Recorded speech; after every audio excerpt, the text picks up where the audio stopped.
पारू मालिकेच्या पुढच्या भागामध्ये आपल्याला पाहायला भेटते की किर्लोस्करांच्या इकडे दिंडी आलेली असते आणि त्यावेळेस सगळेजण त्यांच्यासोबत टाळ वाजवत असतात, कुणी फुगड्या खेळत असतं, असं सगळं एन्जॉयमेंट चाललेली असते.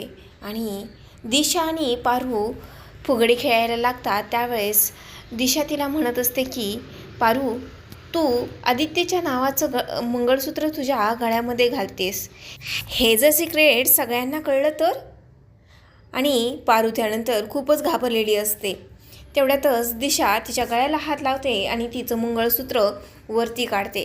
ती फुगडी खेळत असते. त्यावेळेस पारूला समजत नाही की आता हे कोणतरी बघेल की काय.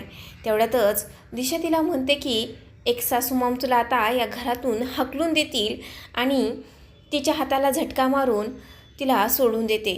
पारू पडायला लागलेली असते. तेवढ्यातच आदित्य तिला येऊन सावरतो आणि हे सगळेजण पाहत असतात. सगळेजण पारूकडे पाहतात. दिशा लगेचच तिच्याकडे धावत जाते. सगळेजण पाहतात. अहिल्याही तिच्याकडे पाहत असतात. पण आता तिचं मंगळसूत्र कोणाला दिसतं की का, ही दिशाच सगळ्यांना सांगते की पारूच्या गळ्यामध्ये मंगळसूत्र होतं. हे आपल्याला येणाऱ्या भागामध्ये पाहायला मिळेलच. असेच अपडेट्स पाहण्यासाठी चॅनलला सबस्क्राईब करा.